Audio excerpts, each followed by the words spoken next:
What if a frantic 911 call in the dead of night captured the final moments of a man's desperate plea for help, only for him to vanish without a trace, leaving behind a chilling mystery that baffled investigators for years? Picture this: a father of four, out of gas on a desolate Texas highway, whispering about being chased into the woods by unknown pursuers. Was it paranoia from a hidden struggle, a deadly encounter with strangers, or something far more sinister? Today, we delve into the baffling vanishing of Brandon Lawson, a case riddled with cryptic phone calls, unanswered questions, and a discovery that only deepened the enigma: the ordinary life, Brandon's background, and family ties. Brandon Mason Lawson was a hard-working 26-year-old oilfield worker from San Angelo, Texas, known for his dedication to his family despite personal battles. Born on November 18, 1986, he shared a home with his longtime girlfriend of 10 years, Ladessa Lofton, and their 4 children, 3 together and 1 from a previous relationship. Standing at 5 feet 9 inches with a sturdy build, Brandon was described by loved ones as a devoted father who prioritized his kids above all else. However, beneath this facade, he grappled with substance abuse issues, particularly methamphetamine, though he had maintained sobriety for about 6 months leading up to his disappearance. His family included his parents, Bradley and Kimberly Lawson, siblings Kyle and Brittany, and half-brother Billy Brown.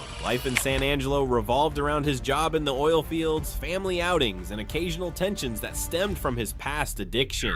Friends and relatives painted Brandon as a reliable guy with a quick smile, but his relationship with Ladessa wasn't without strain. On the evening of August 8, 2013, that strain boiled over. Brandon hadn't come home the night before, and Ladessa suspected he had relapsed into drug use. Their argument escalated around 10:45 to 11 p.m., fueled by accusations and frustrations. In the heat of the moment, Brandon decided to leave, calling his father in Crowley, Texas, a 3-hour drive away, to say he was heading there for the night. At 11:54 p.m., he stormed out, climbing into his silver Ford F-150 pickup truck. This impulsive decision set the stage for a night that would end in tragedy. As Brandon drove north on US Route 277, a lonely stretch of highway cutting through sparse, wooded terrain between San Angelo and Bronte. The fateful drive.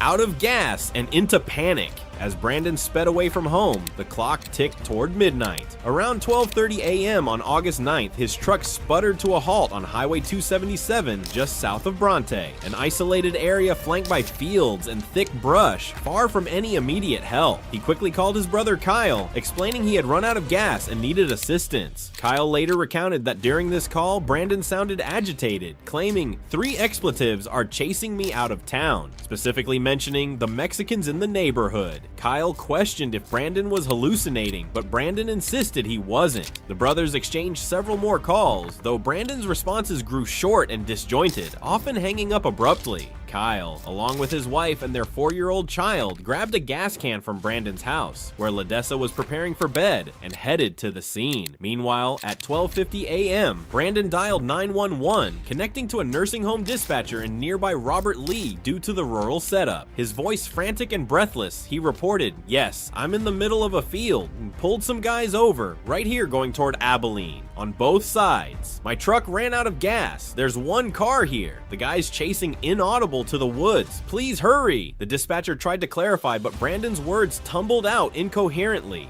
"No, I'm not talking to him. I accidentally ran into him." When asked if he needed an ambulance, he replied, "No, I need the cops." Background noises suggested movement, perhaps running, and the call ended with muffled sounds, sparking debates about possible gunshots or a faint "help me."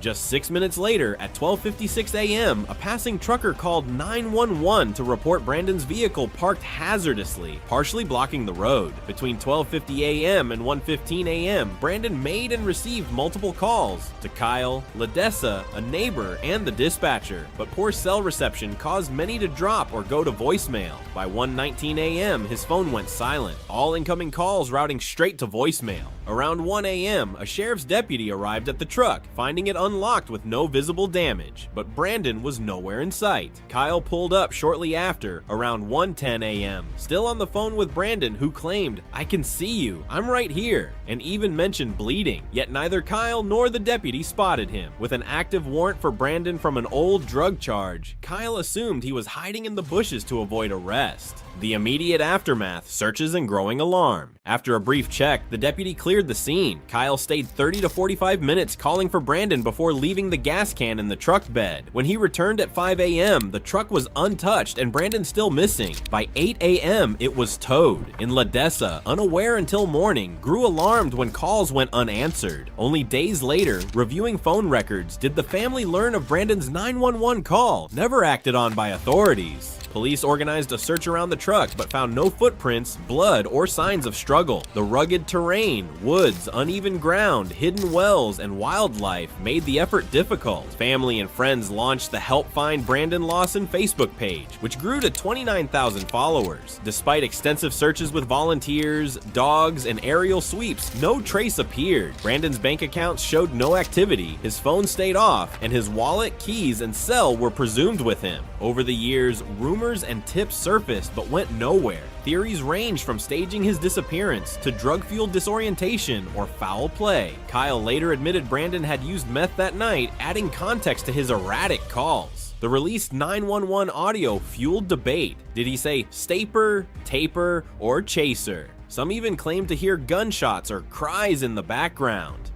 The long-awaited breakthrough, remains, and lingering questions. After nearly 9 years of anguish, a pivotal discovery emerged. In February 2022, a private search found clothing matching Brandon's near his last known location. Texas Rangers joined the sweep, uncovering human remains. The family announced the find on Facebook, awaiting confirmation. On December 25, 2024, Ledessa revealed the DNA results. The remains were Brandon's. Relief mingled with grief. His death confirmed, but the cause still uncertain. No clear signs of foul play surfaced, yet the circumstances demanded answers. Speculation endures. Some believe drugs left him disoriented, leading him into the woods where heat, dehydration, or injury proved fatal, his body hidden for years by the unforgiving terrain. Others suspect road rage, a confrontation escalating into a chase that drove him too far to return. The missing minutes before his truck ran out of gas spark questions, though mapping suggests the drive fits the timeline.